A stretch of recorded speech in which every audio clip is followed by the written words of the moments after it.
Mr. Kinzinger. Throughout our hearings, we've provided many facts and painted a vivid picture of the events of January 6th. The violence, the human toll, both emotional and physical, including the tragic loss of life. The threats to our Constitution, the rule of law, and the danger to this nation. A nation we all love as Americans. In tonight's hearing, we've gone into great detail about the events inside the White House on January 6th.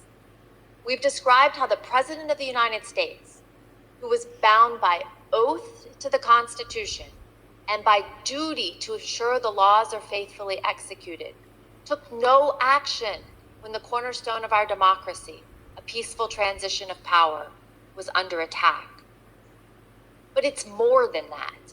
Donald Trump summoned a violent mob and promised to lead that mob to the Capitol to compel those he thought would cave to that kind of pressure.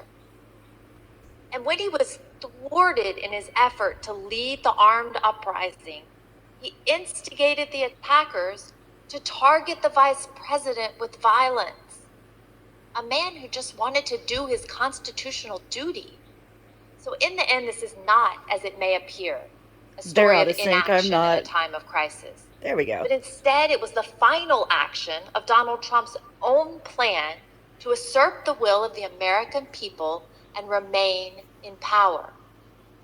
Not until it was clear that his effort to violently disrupt or delay the counting of the election results had failed did he send a message to his supporters in which he commiserated with their pain. Fucking coward. That's what a coward does. Home. What a fucking coward. That was not the message of condemnation and just punishment for those who broke the law that we expect from a president. Supreme Court, whose oath and duty is to ensure the laws are faithfully executed. But instead, it was his newest version of stand back and stand by. To me, this is personal. I first swore an oath to support and defend the Constitution against enemies foreign and domestic when I entered the U.S. Naval Academy at age 17. I spent 2 decades on ships at sea, defending our nation from known and identifiable foreign enemies who sought to do us harm. I never imagined that that enemy would come from within. Mm-hmm. I was not as prescient as Abraham Lincoln, who 23 years before the Civil War said, "If destruction be our lot, we must ourselves be its author and its finisher."